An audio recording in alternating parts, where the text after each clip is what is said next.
The stories of our families once told are the ones on front of the fire growing old, sharing light on the greatness they created. Everyone listening to every word, no hesitation. The pride you learned of the name you had, it taught you that you were something, never feel bad. You knew the trials and tribulations it took to make you. Your aunt, your uncle, you always knew who was who. Who was who. CPS, when they take the kids away, erase the heritage of the children they have gotten pay. These children don't know where they begin, they sure know the outcome, the end. CPS, you're destroying the family. You think you're making things better. These kids don't know who they are, they will never. In a blink of an eye you eliminate what's theirs to cherish. There is no imminent danger great enough to annihilate the name of a family and those that it consummate. How dare you take away such an honor for you to get a bonus and arise so much drama. Our kids, their lives erased away. Never will they know who paved the way. They are left empty to never hear the story, who their grandparent were, the sad times and the glory. CPS, walk away. CPS, not today. Please, we beg you, leave the kids alone. God bless you. How do you think you are, helping things out? You're causing more pain and agony, without a doubt. Why do you want to be the eraser of a family past given by the Creator? CPS, why do you play the role of God while so many families are truly breaking the law, inflicting harm throughout the night? The children are scared to turn out their lights. So go away, don't ever come back. Go away, I want my parents, that's that. I don't belong in a stranger's bed, thinking all night, memories in my head of the only love I once had. It was from my mom and dad. Now I lay alone, listening to strangers fight, never hearing the words I love you, good night. So good job, CPS, you really helped me. Now I'm scared, I'm alone, I don't know who I am. I've been cast away. If I'm lost, no one knows. There is no family to find me. CPS took that away, it's all behind me. When I go to bed every night, I close my eye tight. And through the tears I see my mom and dad, wishing they were here. I am so sad. You ruined my life, who gave you that right? My family loved me, they all said goodnight. Now I'm truly alone, nothing to be happy about, no place to call home. All I know is the time of day. CPS, just go away.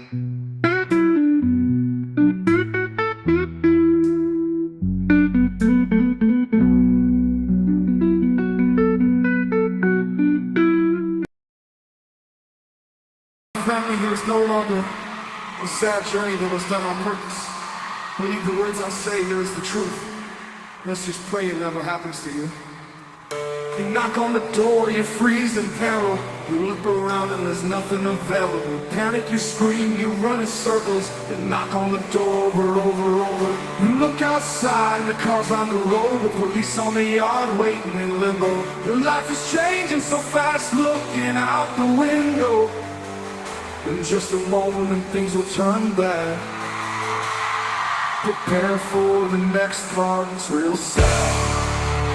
Up downtown, they say hello sir, we need your daughter.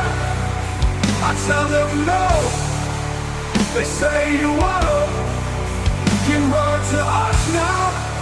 I tell them no way, go away, never come back. They answer with force and pin you down. They search all the rooms and look around. They find your baby girl, they tell me we got her. Now your family is torn apart, pleading in your innocence from the start. Nobody listens, nobody cares. All you're left with is empty stares. The house is empty, no love to be felt. They grabbed your baby, it's a feeling you never felt. You fight so hard to have her return. All they do is torture you are feeling like burn. You do what they say, answer the question. They just keep telling you that you need lessons. You're not worthy of being a father. We don't want you to see your daughter. We don't know what you have done, but we'll say you're guilty. This has begun. We are taking your heart, your soul. You'll be alone now as you grow old. You are on the way to die. No one will be there to cry. All by yourself, you can't do a thing. No one wants you around. No one believes you did nothing wrong. You gave your best fight. There was nothing you could do. I'll always remember the lonely December. You took my heart out for nothing. There was no reason for what was done. No one listened, not a one. As I lay dying on this bed, my visions are you running through my head. I'm sorry for nothing, I didn't do enough. I thought about you always, I didn't do enough. One day I'll be with you again, living in a world that you are in. Maybe that time I'll do it right. I'll be able to say goodnight. But for now, since life is over, there will be no more pain. I won't miss you in shame. I don't have to play this game. The unfair life that I was living, it's no memory. Hope you can be forgiven. I had it all once, they took it all away. So good night, sweet princess, pleasant dreams.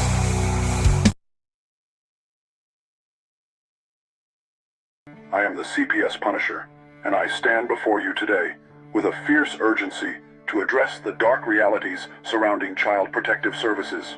I would like to let you know that Monday through Friday I host a roundtable show at 8:30 p.m. Eastern, which is in the United States time zones. I say this only because we have teamed up with some very amazing allies across the Atlantic Ocean. They are true spectacles of word warriors standing shoulder to shoulder with us day and night.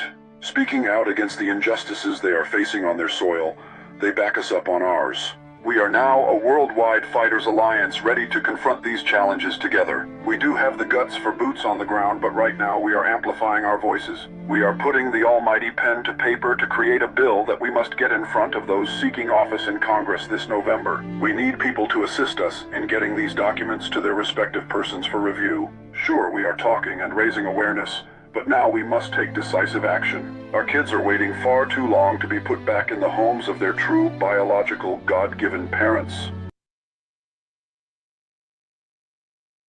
Made to be the victim of a situation they are not involved, and then sent to a foster home where they again are reintroduced to trauma of being the odd ball. Our courts are contaminated with young, inexperienced caseworkers and polluted with bribes, high-priced bonuses for speedy adoption of terminated parents, and judges who don't practice law with the Constitution in their sights.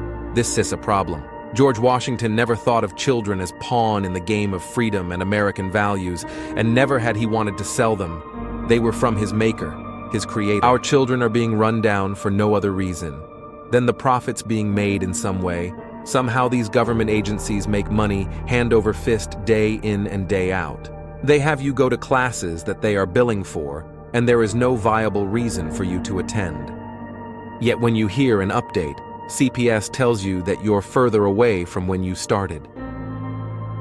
Reunification is your goal, not theirs, And after you go through 12+ months of grueling, painstaking classes and meetings, all while getting the slimmest amount of time to visit your child, and even worst, you are always supervised, never alone again with your child. It's awful. How do they feel, do you think?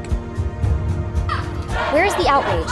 Why is nobody standing up for these families being torn apart by CPS?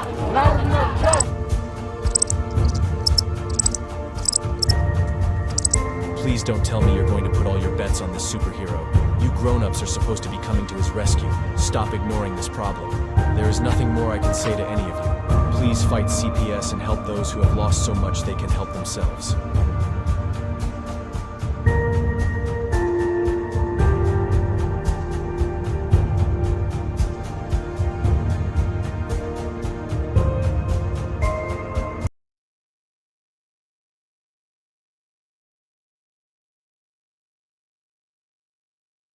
That's me in the very beginning. Now I am a baby and getting zoomed from my mom to my birthday. I don't remember a lot about my younger life, but I remember it was fun and I felt so safe. My mom and dad always happy. I guess my mom's sister was mad that my dad was so great, so she called the police and said he hit my mom. We were all reading and they came. I heard my dad yelling, "There's no way." My mom was crying loudly. Some lady took us away. The court said my parents abused and neglected us. They only loved us. The caseworker lied. I never saw my parents again. I'm still hoping one day they come. I am a victim of CPS and so are my parents. We need to find justice in all of this madness for all of us that are being abused. It's not fair. Every kid I know has a mom and dad. I know they miss me. I bet they fight every day for me to come home. Don't get caught like us. Know your rights.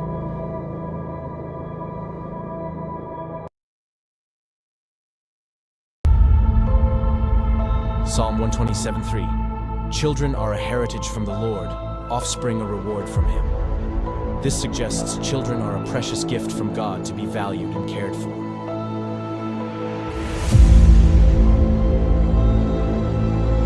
In the United States, a child a minute is taken into DHS, CPS, and so on custody. The reality is their picks are already selected, you just don't know it. Being perfect no longer matters. It's what the adopting families are looking for.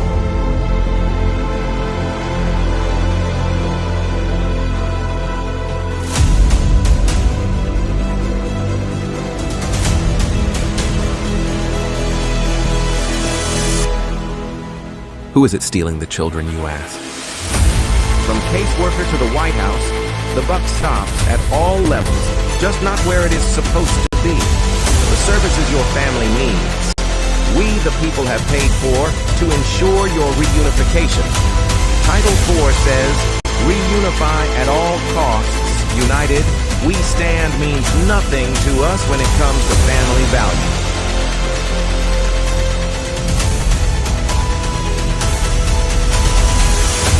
Children are being ripped away from their families. Parents are reverting to addictive behaviors to cover the pain. The trauma caused by child removal is just being recognized, and the results are atrocious. Termination of parental rights is not healthy for anyone, just profitable for the people enforcing the lie.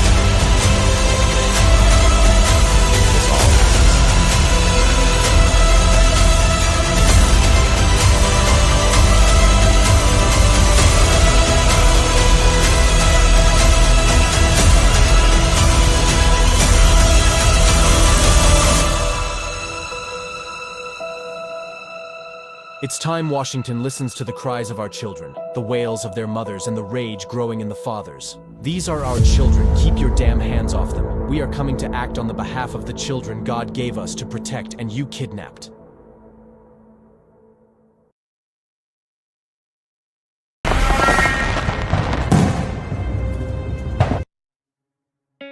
In the United States, CPS makes upwards of $3 billion per day on trafficking and selling our children. The corruption may start with the caseworker, but goes through the judicial system, passing the governor through the Senate and into the White House. The entire system has a hand in the business known as CPS. Our children are stolen every minute of a 24-hour day. They are being robbed of their innocence, their trust, their happiness. As parents, parents we are isolated and betrayed by a government we trust. States are balancing budgets on kids' lives. Only 12% of the kids taken will be reunified. Title IV funding is being riveted with fraud.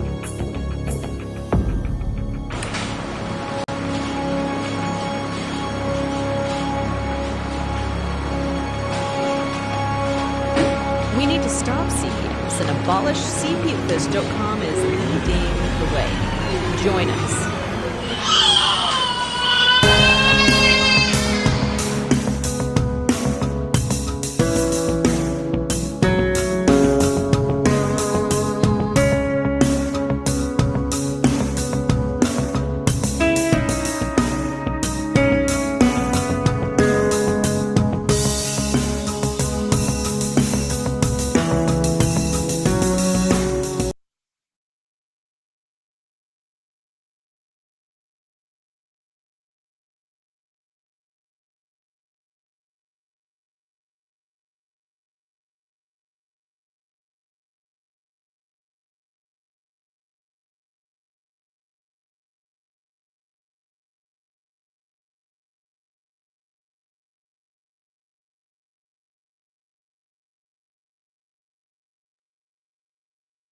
Don't hear you, Darren.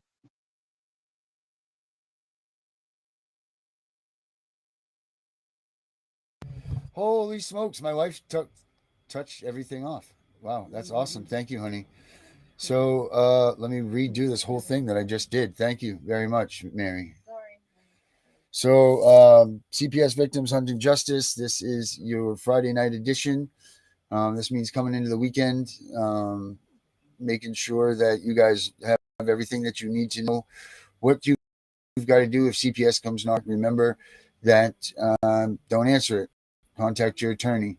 Let them do the work. Don't let them take your kids on the weekend. You'd be in a whole different type of situation than you're in right now if you were to let them in and let them take them. So sure that you don't do that unless they have a warrant, of course. Then you got to let them in. Now, like I was saying before my man Vinny over there had told me that I couldn't be heard. We've got the chat coming up right here. We got the chat right about here. All right, there's the chat, guys. So please like, share, do all that kind of stuff that you need to do to make us be heard allowed everywhere else. Again, what I'm going to do right now, though, is I'm first going to do a moment of silence for those that were in the school shooting in Georgia and those that were involved. So let me shut this down here real quick, guys, and we'll do a quick moment of silence for them.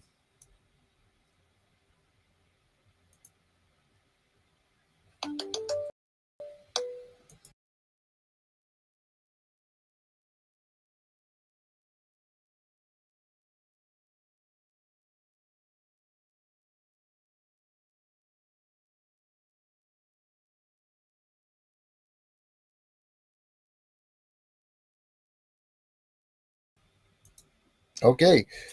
That's for those people down there in Georgia that are dealing with this tremendous trauma. And I really hope that they're able to find something to get themselves calmed and through that. But back to CPS land here, what we're doing. Hi, Carrie. Don't worry about it. I ran the puff, as Herbert likes to call it, extra long. But I'm going to bring Vinny in here, and let's get it on for Friday night. Vinny. Good evening, Darren. How you doing, buddy? Oh, still fighting the fight. Just got off the phone with my attorney. How did it go? He revised the guardian ad litem's report, and he wants me to print it off and highlight everything that I see not right in it.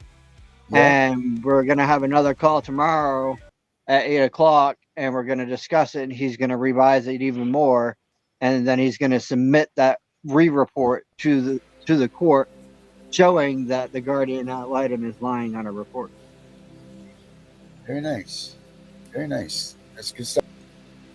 I got some kind of, I don't know if I want to show this going on into a Friday or not, but kind of heard some disheartening news today. But maybe someone out here can let us know if this is true, false, or what. Let me play this, Vinny. Okay, this here. Okay. All right, let's start it over here. All right, check this out. Hi, my name is Casey Powell, and until recently I was a licensed attorney in multiple states as well as the Supreme Court of the United States, but more on that later. I just wanted to get on here and respond to many requests that I've had in my inbox and by different organizations in response to comments that I've left on their page. One of them being is I keep seeing a trend across TikTok where there are people having battles with family court, and there are people in the comments saying we'll have a better chance when we get to the federal courts. No, you won't. You're never going to get to the federal court in a family law case. That includes a probate matter. That includes family court, DCFS. You're not going to get there. The best you can hope for is a federal 1983, but I promise you, they're going to throw out even the best of the 1983. And I'll give you prime examples, and if you're interested, and you can go to my page. I'm under Justice Seeker, Justice with a Y. And I'll be posting more videos and posting more content to show you that no, the justice system isn't going to protect you and the federal courts isn't. Although I find it a little ironic, the great deal of things that go on in family courts across the nation in every single state. They are matched dollar for dollar in most things, and in what they're not even matched dollar for dollar in, the federal funding exceeds it, yet you don't have the protection of the federal courts. You don't have the protection of the Bill of Rights. You don't have your liberty interests being protected because there is actually a federal family court exclusion on family court cases as well as probate cases. So in a sense, the family court cases I can understand, okay, because you don't want the federal court involved in custody matters. They never get any work done. But when it comes to the government taking away your rights, when it comes to the government, any judge saying, hey, you're not fit to be around this child, if they're playing with your liberty interest and they're telling lies, personal opinion is, oh yeah, you have every right to go to federal court. But you're not getting there because of the family court exclusion. Let's start that from the beginning one more time, Vinny, all right? I'm going to play that one more time. Because it's a lot to take in here. And I know that the beginning is a little soft. My name is Casey Powell. And until recently, I was a licensed attorney in multiple states as well as the Supreme Court of the United States. But more on that later. I just wanted to get on here and respond to many requests that I've had in my inbox and by different organizations in response to comments that I've left on their page. One of them being is I keep seeing a trend across TikTok where there are people having battles with family court, and there are people in the comments saying we'll have a better chance when we get to the federal courts. No, you won't. You're never going to get to the federal court in a family law case. That includes a probate matter. That includes family court, DCFS. You're not going to get there. The best you can hope for is a federal 1983, but I promise you, they're going to throw out even the best of the 1983. And I'll give you prime examples, and if you're interested, and you can go to my page. I'm under Justice Seeker, Justice with a Y. And I'll be posting more videos and posting more content to show you that no, the justice system isn't going to protect you and the federal courts isn't. Although I find it a little ironic, the great deal of things that go on in family courts across the nation in every single state. They are matched dollar for dollar in most things, and in what they're not even matched dollar for dollar in, the federal funding exceeds it, yet You don't have the protection of the federal courts. You don't have the protection of the Bill of Rights. You don't have your liberty interests being protected because there is actually a federal family court exclusion on family court cases as well as probate cases. So, in a sense, the family court cases I can understand, okay, because you don't want the federal court involved in custody matters. They never get any work done.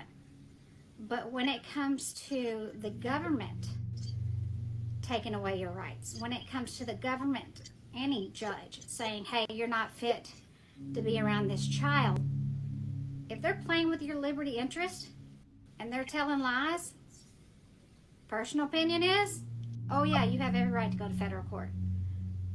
But you're not getting there because of the family court exclusion. All right. So that's some disheartening stuff. Ashley, you sent that to me earlier, right? Is Ashley, you're here? Yes, I did. Yeah. What is that like? Make your heart drop or what when you read that?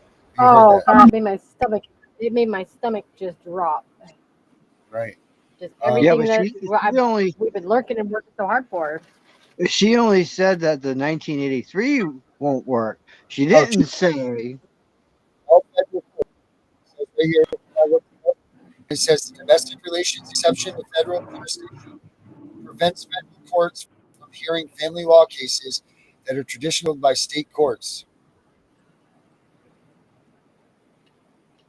Yeah, but you can go after them other ways.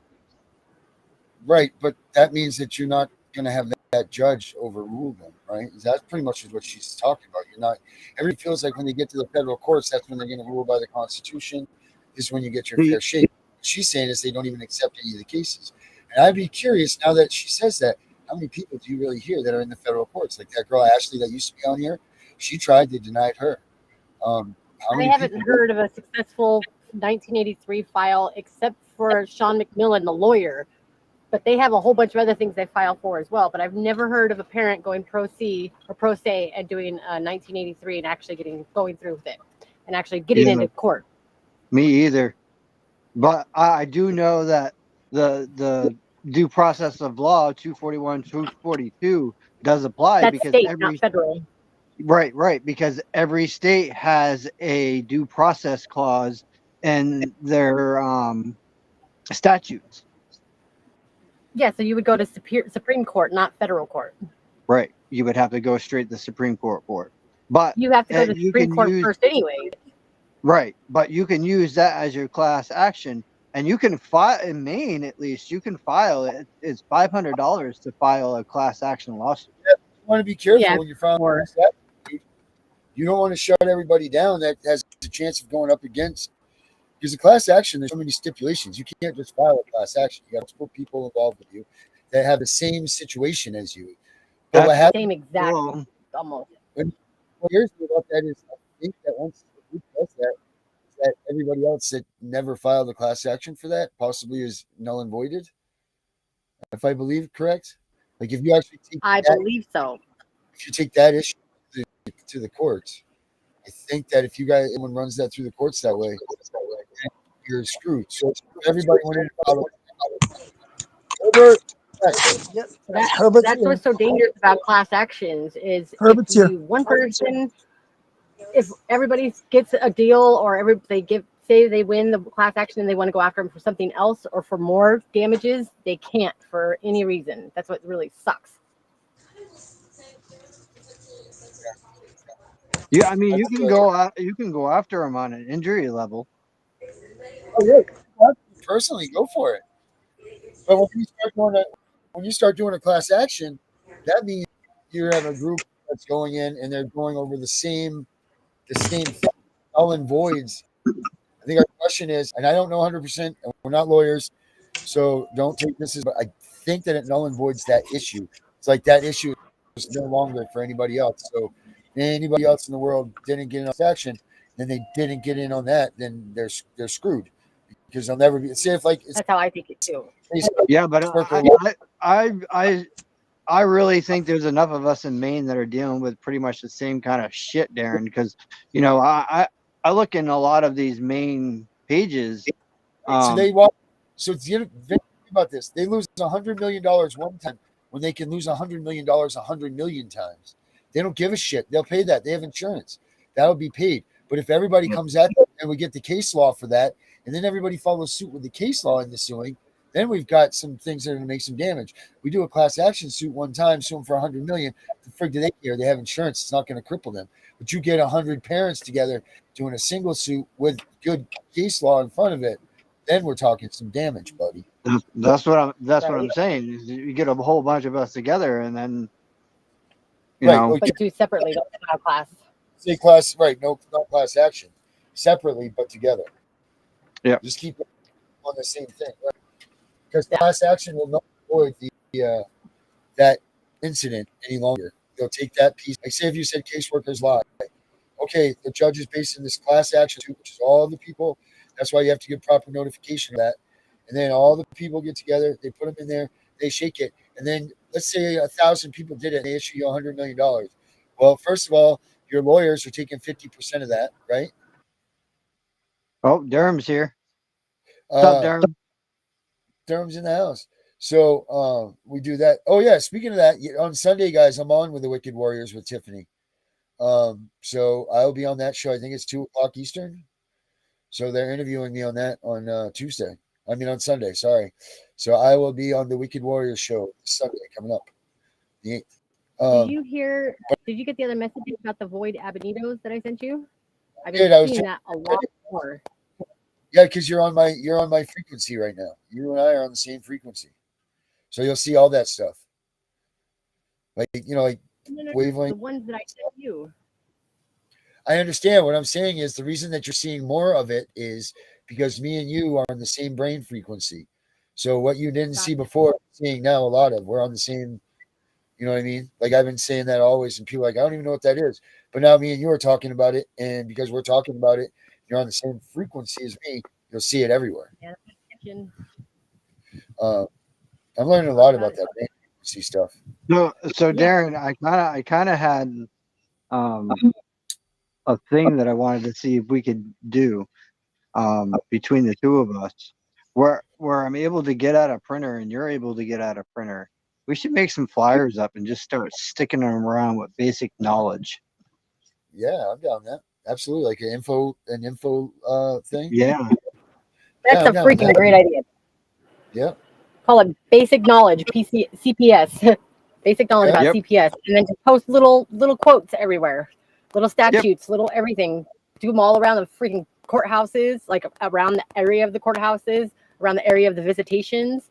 There's tons of them that I know about that are around here that I piece of chalk. Well, you can even put them in on the ground. supermarkets on their billboards and stuff. Yeah, we'll put them everywhere, man. It's a good I idea. told someone today there was a someone posted a picture of a little like street sign that someone sticks in their grass that says foster parents needed, and it had like a QR code to scan. And I was like, are you kidding me? Go rip that sign down. No, better Darren, yet, I'm going to make signs that match them and put them, I'm going to mail them to these girls, and because they don't have the money to print them out or anything, I'll mail them the signs personally. All they have to do is go stick them in the ground right next to them. Right, Fuck right. that. Don't take them down. Stick something in the ground right next to it that counteracts what they're saying. You want me to bring Gail on, Darren? Yeah, Gail in. Here's Gail. Hey, Gail, how you feeling? Trying to click on her. How is everybody? There you go. There's Gail. Good. How are you, Gail? Good. Thank you. Hey, Gail, did you hear any of what were you able to hear about anything that we were just talking about? No, I just got on. Hey, Gail. You know, how you doing, Gail? Hi, Herbie. Hey, I'm going to play this video real quick for you to, I want you to see what you think about this. Okay. Hi. All right. Hello, Herbert. Right. Hello. There's Hello. Herbert. Good evening. Yes, I'm here. Herbert's in the house. All right. Hi. My name's Casey Powell, and until recently, I was a licensed attorney in multiple states as well as the Supreme Court of the United States, but more on that later. I just wanted to get on here and respond to many requests that I've had in my inbox and by different organizations in response to comments that I've left on their page. One of them being is I keep seeing a trend across TikTok where there are people having battles with family court, and there are people in the comments saying we'll have a better chance when we get to the federal courts. No, you won't. You're never going to get to the federal court in a family law case. That includes a probate matter, that includes family court, DCFS. You're not going to get there. The best you can hope for is a federal 1983, but I promise you, they're going to throw out even the best of the 1983. And I'll give you prime examples. And if you're interested, and you can go to my page, I'm under Justice Seeker, Justice with a Y. And I'll be posting more videos and posting more content to show you that no, the justice system isn't going to protect you in the federal courts, is it? Although I find it a little ironic, a great deal of things that go on in family courts across the nation, in every single state. They are matched dollar for dollar in most things, and in what they're not even matched dollar for dollar in, federal funding exceeds it, yet you don't have the protection of the federal courts. You don't have the protection of the Bill of Rights. You don't have your liberty interests being protected because there is actually a federal family court exclusion on family court cases as well as probate cases. So, in a sense, the family court cases I can understand, okay, because you don't want the federal court involved in custody matters. They never get any work done. But when it comes to the government taking away your rights, when it comes to the government, any judge saying, hey, you're not fit to be around this child, if they're playing with your liberty interest and they're telling lies, personal opinion is, oh yeah, you have every right to go to federal court. But you're not getting there because of the family court exclusion. All right. So that's some real disheartening stuff. And we looked that up, and what I got out of it was the Family Court Exclusion Act says right here. It says the domestic. That's it, right? The domestic relations exception to federal jurisdiction prevents federal courts from hearing family law cases that are traditionally handled by the state courts. The case can only be removed to federal court if the federal court has subject matter jurisdiction over the matter. Then it says a case can usually be removed to federal court if the plaintiff could have filed it there. It says, in contrast, most family law matters are addressed in state court since federal court jurisdiction granted by the U.S. Constitution does not include this area of the law. So we hear all of these people giving hope for this federal going to federal court and everything. And then I don't know. I don't know a lot about what this means, but what's your insight on that, Gail?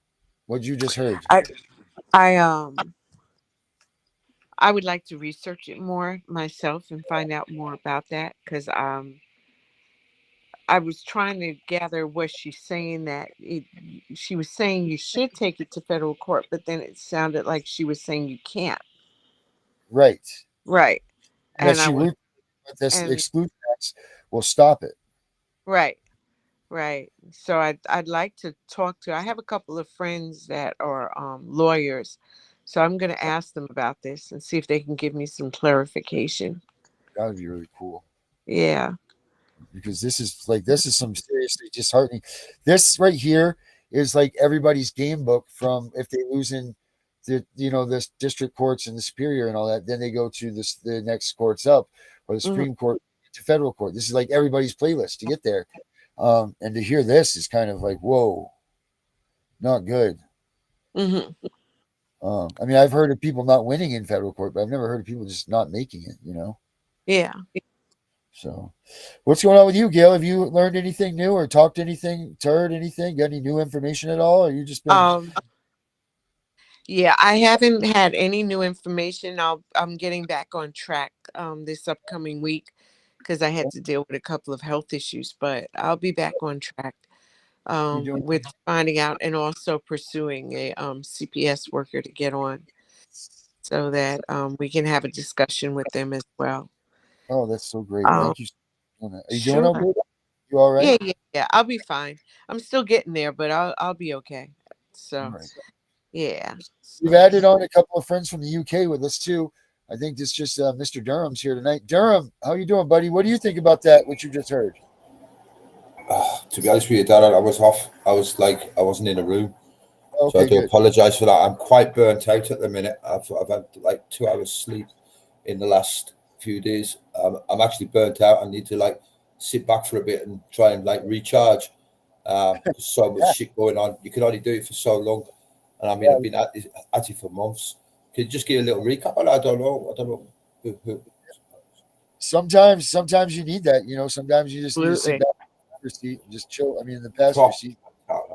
But you know what? I do have a curious question when you guys give me when Go ahead right now. So we heard about this shooting in Georgia, and I see it's on your ticket taker. Yeah.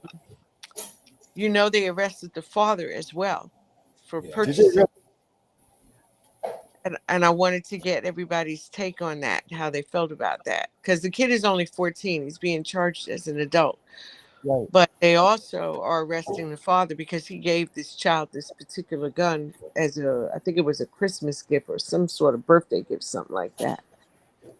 So because the father gave him the gun, this is what they're going to charge him on for like attempted murder or conspiracy?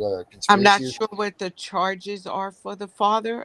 It may be more like reckless, sort of. Herbie may have more insight as a police officer with that. But because there's no way a kid 14 years old should have that kind of gun. And that's the purpose of the charge. Yeah. Herb's trying to say something. His mic's off. Herb, your mic's off, bud. Hold on a minute. Hey, Vanny, can you check him and see if he's muted or something? Very quickly, Darren, we're going to be sending out mass emails to like members of parliament, chiefs of police, and tell them. Okay, now, can you hear me now? Yes. Okay. Hear me? Yeah. Okay. My mic, you guys muted my mic. I didn't mute it. I was just going to respond to what Gail was saying. The child is 14 years old. The father is still responsible for all actions of that child. So whatever that child gets charged with, the father's going to get charged with. Oh, so he'll get charged the same crime, most likely. Then. Sure. Yes. If that child was 18, 19, or 20 years old, the father would not be charged with that.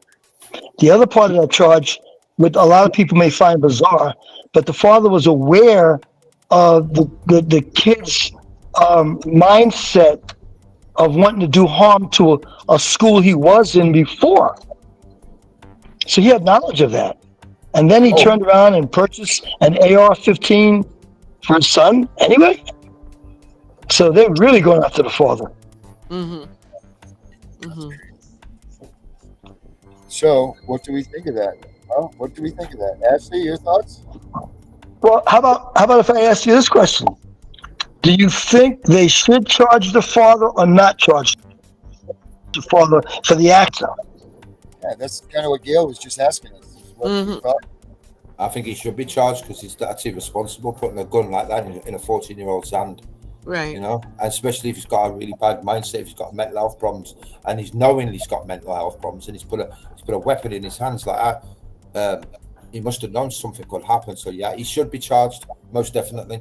I wouldn't put a gun in my children's hands. No way. So Durham, you'd say charged. Right, By the way, definitely. I just want to introduce Gail to Durham.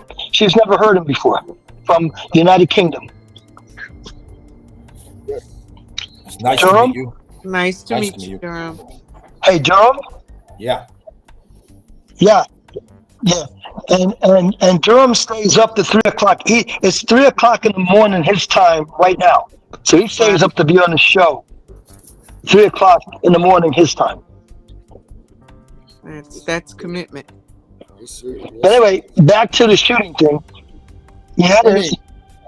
But back to the shooting thing. Yeah, the father's going to be charged. Vinny, what's your thoughts, man? Vinny, what's your thoughts?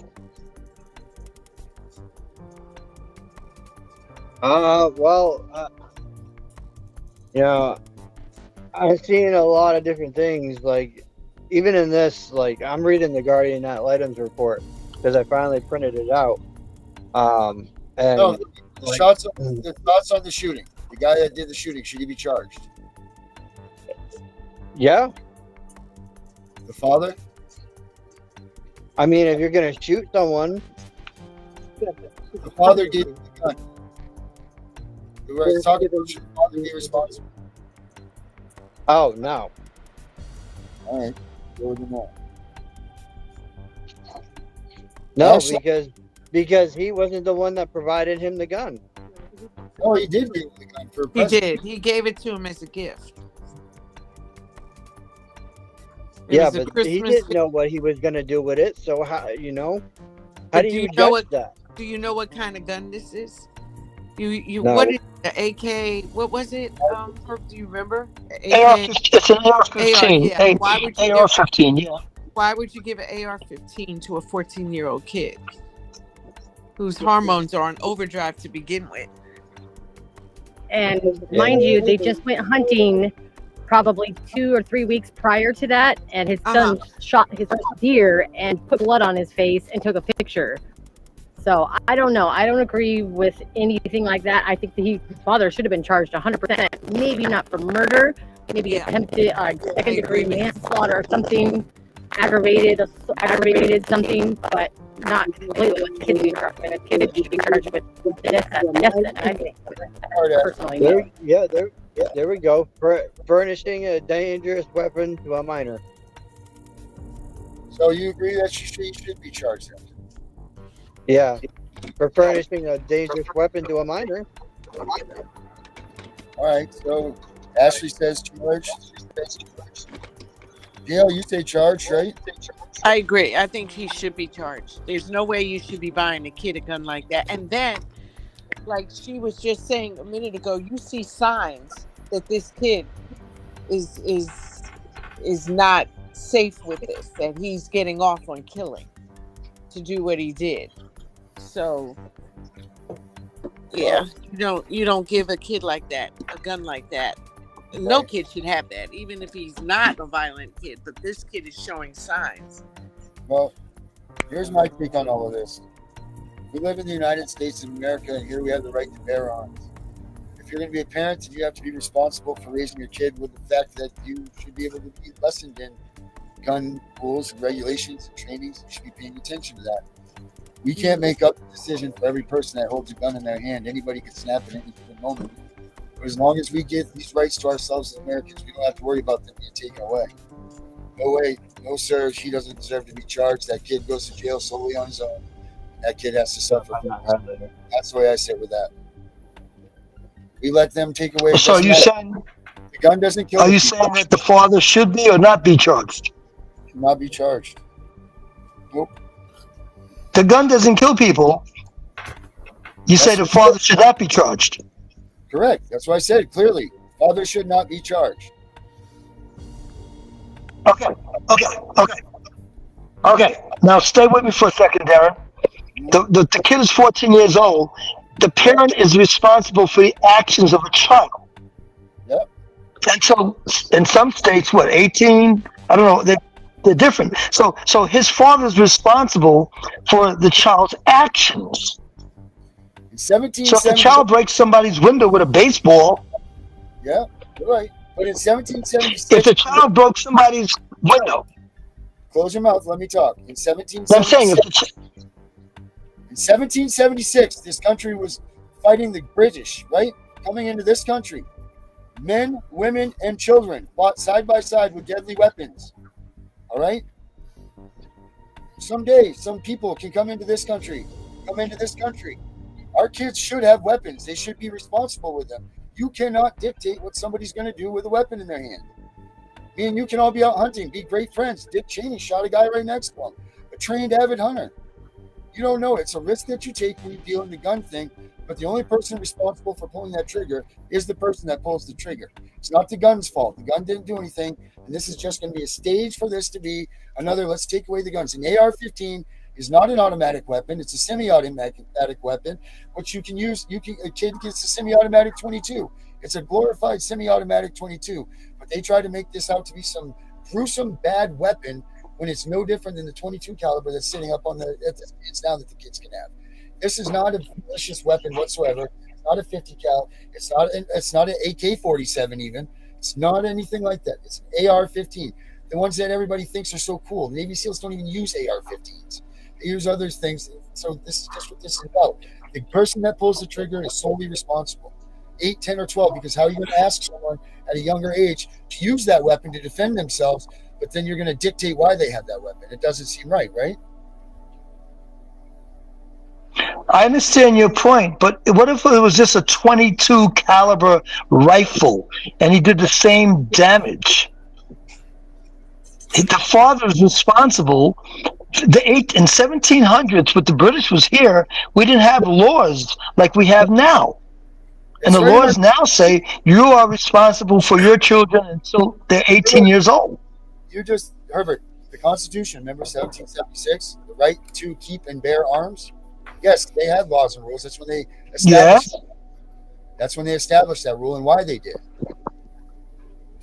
Then yes. Nobody took that right away. But then you can't.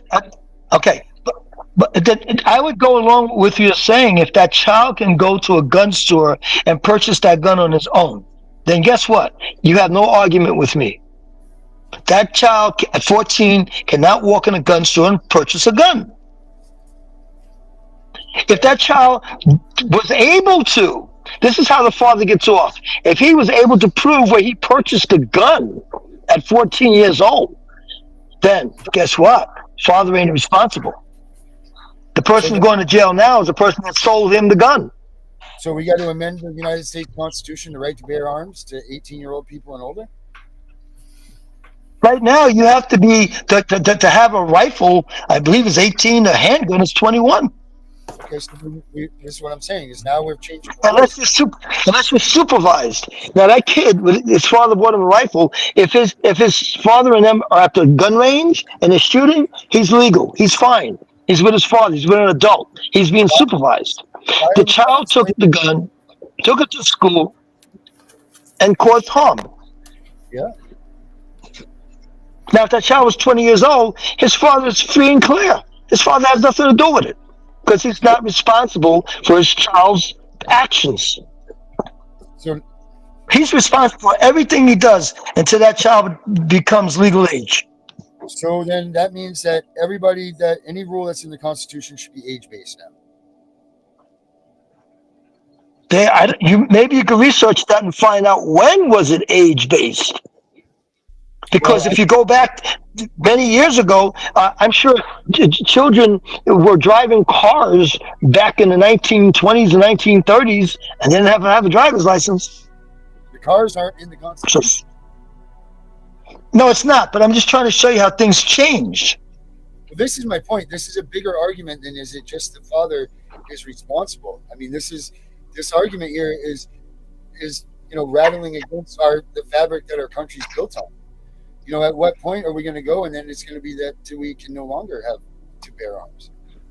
But here's even. I don't think anybody would have bothered that kid if he was out there shooting on a range and his father was nearby. They wouldn't bother him. The kid shot and killed people. Right. That's my point. So that kid made the decision to either shoot in the range free and clear and do it the right way, or he chose to do it the wrong way. Why is that the father's decision? Because you just said it. No one would have bothered him or the father if he was doing it peacefully in a yard somewhere, doing it properly. No one would have said anything about that. So why is it? That's correct. Now it's the parents. Because somebody developed a law saying that you are responsible for your child until they become a legal age. Mm-hmm. There is that. Okay. Legal age, I believe, is 18 years old. Yeah. Even with CPS, isn't it? Isn't I correct to say at CPS, the child is free? I mean, once they turn 18 years old. Okay, so then that means that the Constitution is based on an age-based thing. We'd have to bring that one up. You have to bring that up. But if it was based on an age thing, I don't know when the age came into play. But I tell you what, father's responsible till that child becomes an adult of his actions.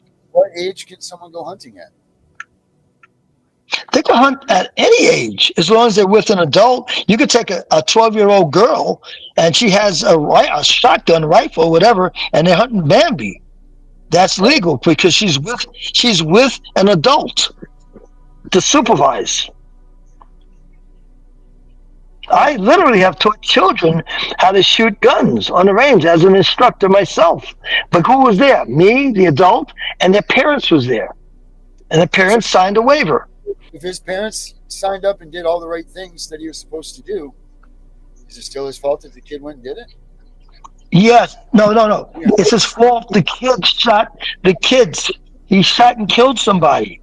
So his father gets charged also.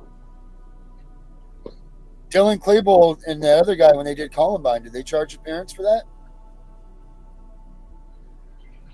We have to check and look it up. I know that there was a recent shooting of a young kid in one of the schools where they went after the parents also. This is not new. This is not new stuff. Here's my point. So this parent is responsible now for the actions of his kids at 14, right? But yet if they have a dirty house, they come and take their kids because they're irresponsible. But yet if this kid goes and does something himself, the parents are in trouble. You see what I'm getting at? Yeah, I see what you're getting at, but I'm saying that the parents are responsible for their children up until 18 years old. So they're responsible for the children's flaws, but they're responsible if CPS says that they're not responsible. Get my point here? There's a lot of rubber around this. You can't just fold on these things. You can't make an incident. You're saying CPS is saying that they're not responsible? I'm saying we're in a case of... I get it, but look at this. The parents are responsible for that, right?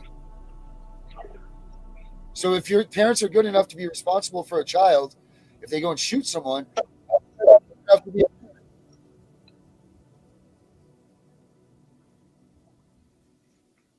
Why does CPS say you're not good enough to parent when you have dishes on the counter, but you're good enough to parent when your son goes and kills someone? See, everything's all I'm not sure if I follow that logic. I'm not sure if I follow the logic. The logic is this, Herbert. So you're no, you follow that logic really well, Darren. That is a great point, my friend. Thank you very much, Vinny. And if Vinny knows, Vinny's the great white hope, remember? Just from yesterday. No, I'm trying to follow the logic between the child killing someone and CPS saying that the parents were not being responsible to take care of the child, and that's why we're coming to take the child. That's why I'm trying to make the relationship. So what I'm saying is this, Herbert. You're not a good enough parent to raise a kid if you have dirty dishes, but you're good enough to be a parent when your child goes and kills someone. No, you're not good enough to be. You're not good enough to be a parent if the child goes and kills someone. But at this point now, this person, obviously this was an issue, right? Do you see what I'm getting at? Why can CPS come and they don't take this kid away? These people are parents. These are responsible enough for this now. CPS can walk in your life and take your responsibilities as a parent right away for nothing. This guy should. Let's change the scenario. Why don't we change the scenario that the kid went to school with an AR-15 but didn't shoot nobody, and the teachers saw the gun, called the police, and CPS would be involved. And there was a kid at the school with the gun. Okay, he didn't shoot anybody. Nobody died. But that's going to be a CPS issue with that with the parents right there, right on the spot. That the kid showed up with a gun. That's going to be a CPS issue. Here's my question. I wonder if CPS will be involved in this case then. I didn't hear you, Darren. I wonder if CPS will be involved in this. Anyway, the answer to my thing. Darren, repeat what you said. said, I wonder if CPS will be involved in this case. Okay. Okay. I wonder if they have any other. I'm gonna make a. Go ahead, Gail. Yeah, go ahead, Gail. No, that was Ashley. I said, I'm curious if they Ashley, have go any ahead, other Ashley. children. Yes, that's a Yeah, I'm good curious if point. they have. And if they have other children, here's a good question. Yes, that's a good question. If they have other children, now will CPS go and take the other children as a result of this one child killing people? Correct. That's a good question. CPS get involved. That's what I'm wondering. But Yep. If there's other children and they're underage, I would think so. yeah, so obviously we stand at this score here is obviously it's overwhelmingly that the dad gets charged. That's all. No big deal. But that's what we say here. Dad gets charged. So, which he's being charged anyway. But to what degree and whatever, we'll find out, I guess. So, I'm just saying, my whole thing is this: is when is it parents' responsibility, and when is it the state steps in because parental responsibility isn't enough? Do you understand? So now they have access to your children at all times. They can just do whatever they want. You can either be a bad parent and go to jail for it, because that's what this is going to set precedents for now, and not to mention mess with the Constitution. Yes. Your right to bear arms. You know. So that's where I come at it. Yes, but I'm sorry, what Ashley was saying is a good question. If they have other children, That's what I asked for. Yeah, if they have other children, CPS probably will go after the children. And and in that case, but see, now it's all criminal. See, it's no more CPS. This is all criminal now. So is Benny's and so is mine, all criminal. And it's all criminal now. See, the relationship is something happened in the state of Maine. Well, ours is criminal. And something happened in the state of Maine, but it's federal. And he had a mental thing. So how are we going to say it was anybody's fault when he had a mental disorder? The dad never had any idea. But that's the key. It goes back to the parent, though. You know, that's right. You know your child. If I knew a child of mine had a mental condition, I would not purchase them a gun. Right. Right. And that's where the responsibility lies. Because as parents, we're supposed to help our children, especially if their coping mechanisms are not on point. We're supposed to support them and strengthen them, not by buying them a gun, but by helping them make sense of their world. And buying a gun doesn't help a kid that's 14 that already has hormones that are on overdrive. You know, when you're a teenager, it doesn't take much to trigger you to begin with, you know, and now you're going to purchase a gun that, and we're seeing school shooting after school shooting because of those kind of concerns.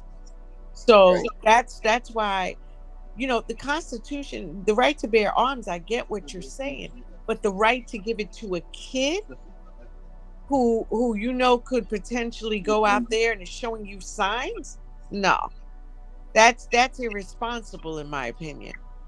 No, I understand that. Yeah. But the second you start messing with these rules, these laws, they're going to just twist it. You give them an inch, they're going to take a mile. And now you're going to put the parent, up until this point, yeah, parents are responsible. But you would, if your kid threw a baseball through a window, you know, did the police come over and make you pay for the window? No, they don't. But you as a responsible parent would go over and offer to pay for it. You know, like that's just like unheard of things. So now this is setting up a whole precedent too for anything. Well, let me tell you one thing I do know. The NRA is extraordinarily powerful, and you don't have to worry about gun laws being messed with. That much I can tell you. I don't care how much we discuss this. We could discuss this till the cows come home.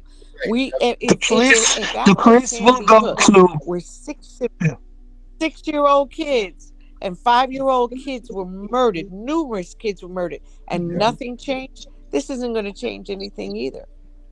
So gun laws are strong. There's only 2 countries. This and I think it's Scandinavia that can use guns in the way that they do.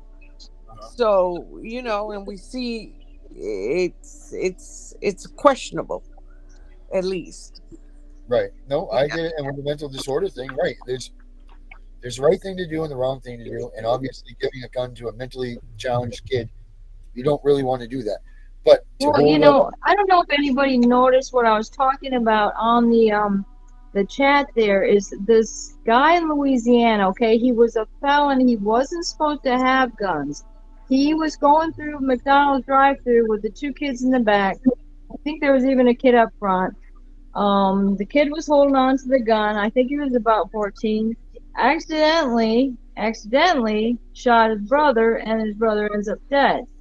Um, that was a weird situation. I mean, everybody just felt so horrible. But then we were trying to say, well, who's responsible there? And in my opinion, his dad should have done more than a month in jail. I don't know about that. Because he wasn't supposed to have the guns. so basically, it's everybody saying the parents are responsible for their kids if they shoot somebody. Well, you should have your guns locked up. It's okay if Yeah. your parents have a gun, but keep them locked up. Your kids should not have Or access. don't have them loaded in the back seat of the car. Yeah, Yeah. just that's on a We used parent. to have guns loaded in the back seat of our truck. When you guys were kids too, people going to high school, they have rifles right in the back windows, loaded to Yeah, the tilt. when people start getting shot, you got to wonder. Well, maybe you they know, were shot. You just didn't know because you didn't know the news everywhere. yeah, You know, there's a lot of yeah. things That was really hit close to home. These kids lived right down the street, man. they're just so. At this point, everybody's pretty much saying that you're responsible for everything your kid does until you're the age of 18. And if your kid steals at the store, gets the gum and candy, they can come home and arrest the parent. Is that what we're going to go with? So that also go along the lines of you're saying that the parent is responsible for a child. I wouldn't get that. Obviously, I wouldn't go that No, deep. the kid would have to do some type of detention or something. Reason, because this is where we get into this thing that we call discretion. Now we're plotting to have discretion against a parent. Do you see why I'm saying what I'm saying, where I'm going with this? Because we're fighting this in the courts now. What's imminent danger? Well, imminent danger at one time meant that you had a gun in your hand and you were going to shoot the guy next to you. Now, imminent danger is 6 months down the road, you might do something. You see? So if we keep scrolling with this and let them keep going, now a 14-year-old maybe is responsible, maybe they're not. Either it's got to be a staunch rule in the law or it doesn't exist. But now if it's going to kill someone, what about if they steal something? And then the people are going to use this case law and be like, well, that guy, went into school and murdered all those people. So obviously, since his dad's there, now if the kid goes in and steals some bubble gum, they're going to go in, they're going to arrest the parents for stealing bubble gum. Now, how far is this going to go? I got to Well, it's always different when someone ends up dead. Yes, but here in this case, okay, a Supreme Court ruled, okay, that felons are allowed to carry as long as they are not considered dangerous. Correct. What is that in Maine, or is you're saying for everywhere? This is state. This is federal Supreme Court. No, that's state-wise. No, that's state-wise. That's a state thing. That has to do with states. That's not federal. No, but it's but states. No, only so many states adhere to that. You can't do that in New York, California. That's what they want, Carrie. They want us vulnerable. That way, they can. If you can you guys hear me? Yes. Can you guys hear me? Let me see it clear.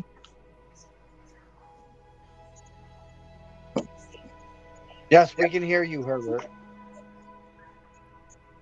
There are some states that will allow a person with a non-violent felon to apply for a firearm permit. Yes.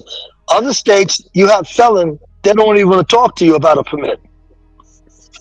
So it's not federal across the board, is what I'm saying, Vinny. It's supposed to be. because it was ruled by the Supreme No, Court. no.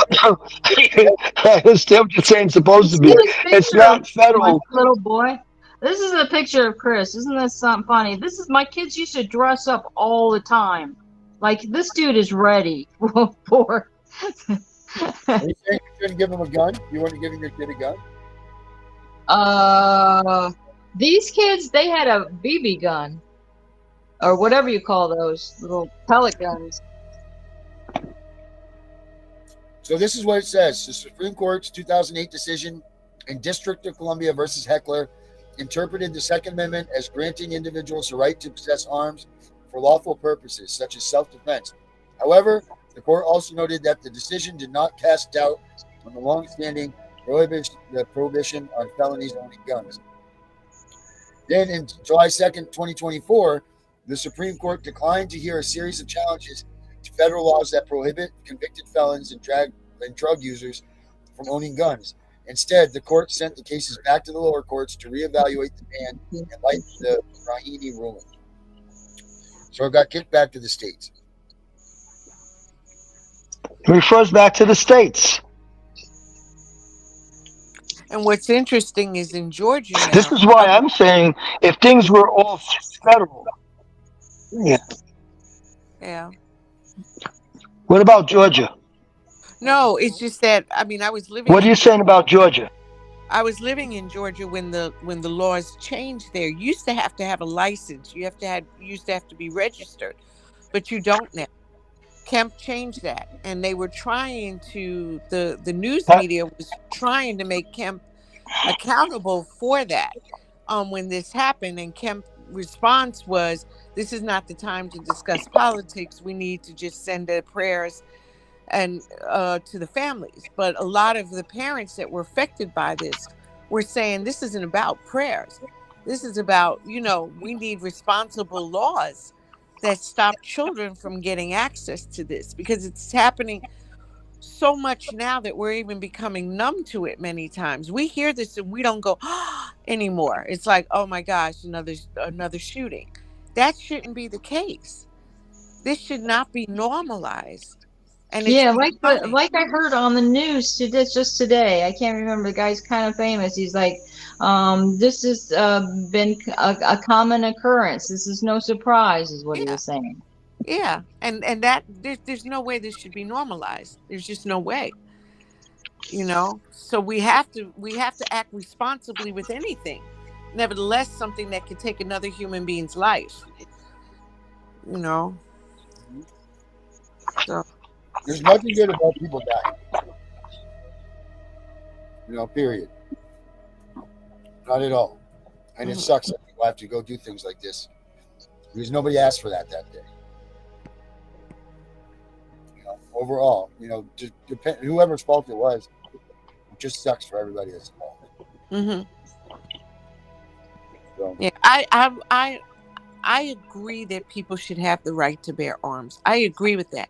What I don't agree with is that those laws need to be responsible in terms of children should not have access. And if you're going to act irresponsibly and let a child get access, 3-year-old kids have shot their siblings to death, not even knowing what they've done. Right. So who's responsible? You're not going to throw a 3-year-old kid in jail for that. It should be a parent's responsibility that gun shouldn't have been available. And then also, if somebody has severe mental illness, there's no way they should be able to run around with any type of gun that could harm someone else. Not all mental illness. Some mental illness is a lot of people have it, and it's and that gets back to the current shooting. Is they're saying the information was like a year before this that the FBI knew. They kind of looked into it, and it gets back to who's responsible. I did a TikTok on it because I swear, who is responsible is the FBI and Department of Justice once again have failed us. That's all I can say. Now, I agree with you on that, because even the responsibility of those who had already seen, because he made threats online, and that's why the FBI gets involved. Yeah, it And was you're on right. Discord. I mean, That's right. And they should be accountable as well. Absolutely, 100%. You're 100% right.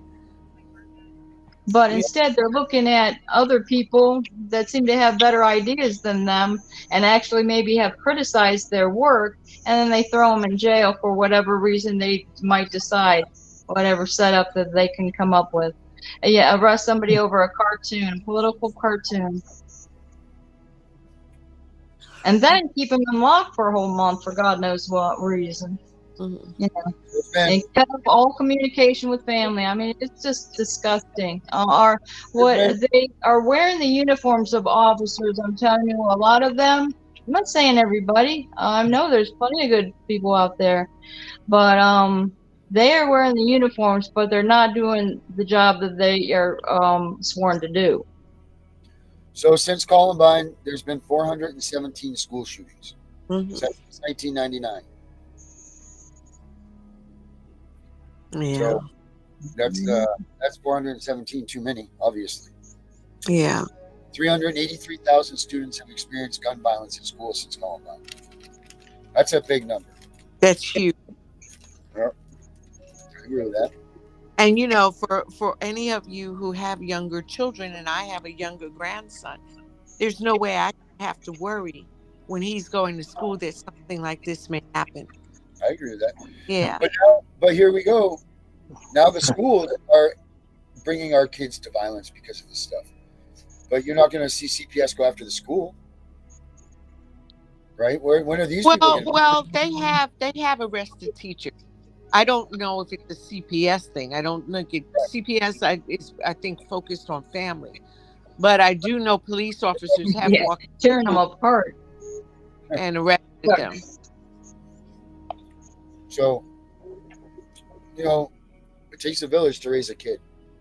And this is just, I guess, when everybody's got their hands in the pie. Well, let me add another equation to this. So one of the discussions right now, because of these school shootings, is giving teachers guns. Talk about the right to bear arms. What do you guys think about that? Proper training and everything. It's a great idea. I agree with Darren on that. Yeah, I think it is a good idea. Well, my response, can you hear me? Yes, we can always hear you. Hello? If you wore that key around their neck and make sure nobody can have access to it. Right. Can you guys hear me? The key to the drawer. Yep. Go ahead, Herbert. Yes, Herb, I can. Herbert, you hear us. Can you guys hear me? Yeah. Yes. Yes. No, I don't know if you can hear me. I was going to say something. Oh, okay. You can't hear me then. Okay, Herbert. Oh, you can. Okay. What I was going to say is, I thought the idea of having law enforcement in the school was good, but the problem is that.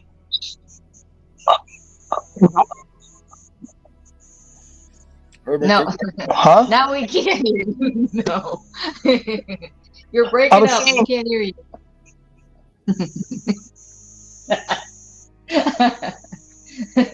Oh, you guys can hear you. Okay. What I'm saying is having a police officer in the school, I thought it was a good idea, but there's a problem with that. A police officer cannot be in every classroom. So having trained, just like I give you a relationship to this. Do you remember when we were having problems with hijacking and they allowed pilots to have firearms in the cockpit? That was a voluntary thing. It wasn't mandatory that every pilot will have a firearm, but every pilot would, no matter what airlines, have the right to carry a firearm with the training. As of this day, American Airlines, Southwest Airlines, if they want to carry a gun, federal law allows them to carry a gun. But having teachers in the classroom carry a gun, that's a big responsibility the teacher has. Mm-hmm. And on one part, I think it's great because the teacher can at least not go on the offense, but on the defense for the children in the classroom if there's a shooting. But at the same token, we got to do a background check and a mental check on the teacher. Because if a child goes off and threatens the teacher will pull out the gun and shoot the child. Or the teacher's having a bad day and he shoots up the kids. Right? Or the teacher have a bad day and shoots the boss, the principal. So it's kind of like I'm like half. I'm in between with that because on one point I think it's a great idea because I personally carry a gun everywhere I go. I always have a firearm on me. Yeah. Okay, because I can, just because I can. And it's for my protection and for the protection of any incidents that's going on around me. That's why I always carry a firearm. Always. So I'm kind of like for the teachers having it, but then I'm concerned with some teachers may say I don't want to have it. It's not going to be mandatory. Just like with the pilots, it's not mandatory that all pilots carry a firearm, but they have the right to carry a firearm. So in the school, there are going to be teachers that's going to be saying, no, I'm not carrying no firearm. I may have the right to carry it, but I'm not going to carry it. Then there's people in school for religious reasons.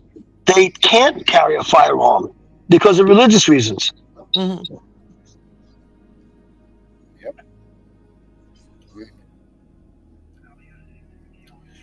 No, it's just going to be that argument forever. I don't think it really matters how much you. But we are cranked past our time. Okay. Gail, thank you for bringing that topic up. That was great. I was earlier. Thank you. Thank you Durham, all you still here? for talking and making it such a great conversation. Durham, did you leave? Has Durham left the building? Oh well. I'll ask him because he was saying something at one point. He's still here. He still shows him that he's here. Oh, yeah, maybe he was doing away. Oh, is that you, Durham? No, he wants to stay out. Ashley. Yeah, I'm still here. All right. Last thoughts? Oh, of course, same always. Don't give up. Don't stop fighting, and pursue anything you can with federal court. It's always worth it. Yes, ma'am. And I don't know about you guys, but it's almost sunset here, and we can all just take a moment to view the beautiful sunset we got going on. If my camera actually works, there we go. You want to do a silence moment? If it works, apparently it's not working. But I'm at the beach, always. You are. Perfect. Linda, last words? Oh, keep strong in your body and your mind. All right. Gail. Yes. Last words from you, man. In spite of all that goes on, that we see as negative, trust that somehow if we keep getting more information and more knowledge and insights, that we'll move forward and make positive gains. Yeah, absolutely. Find the faith. Be positive. Absolutely. That's it. Herbert, last words? Last words is learn all you can about CPS and try to avoid being on their radar. And for those of you who are on the radar, try to figure out how you can circumvent the situation that you may be in so you can get your children back. Yeah, I like that. Vinny? My last words. Earth to Vinny. Earth to Vinny. Come in, Vinny. I'm here. He's right on the money. My last words tonight are this: never give up, keep fighting, and put your faith in the universe because it has a funny way of coming back around. Yeah, the universe is really it's a cool thing, man. It really is what it does. And for me, last words are going to be. Hold on 1 minute. I'm just looking for something here.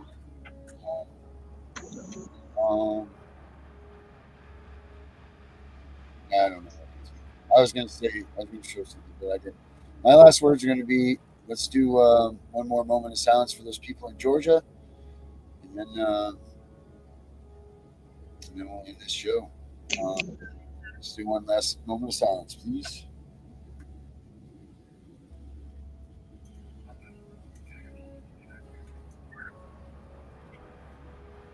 All right. You guys have a good weekend. Keep CPS out of your houses, please.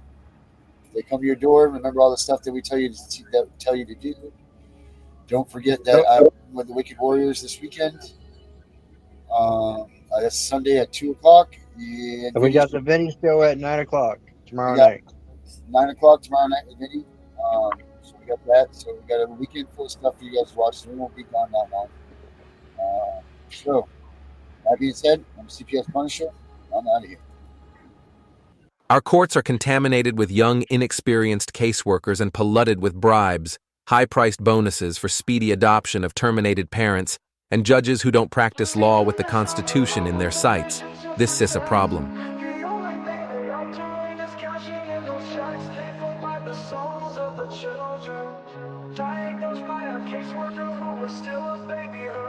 They take away the fathers, leaving just a mom and cubs. They know that with dad out the way, the better things will go.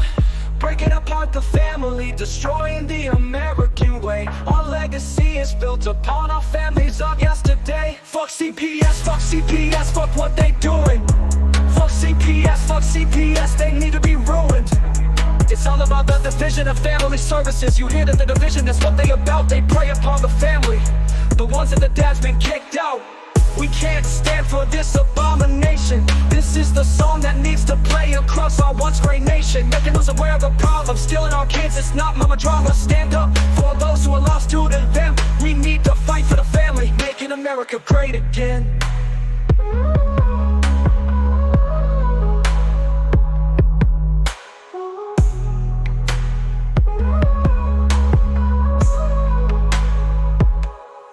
CPS comes along with the mission to protect. The only thing they are doing is cashing in those checks, paid for by the souls of the children, diagnosed by a caseworker who is still a baby herself. They take away the fathers, leaving just a mom and cubs. They know that with dad out the way, the better things will go. Breaking apart the family, destroying the American way. Our legacy is built upon our families of yesterday. Fuck CPS, fuck what they doing. Fuck CPS, they need to be ruined. It's all about the division of family services. You hear that the division, that's what they about. They prey upon the family, the ones that the dad's been kicked out. We can't stand for this abomination. This is the song that needs to play across our once great nation, making us aware of the problem, stealing our kids. It's not mama drama. Stand up for those who are lost to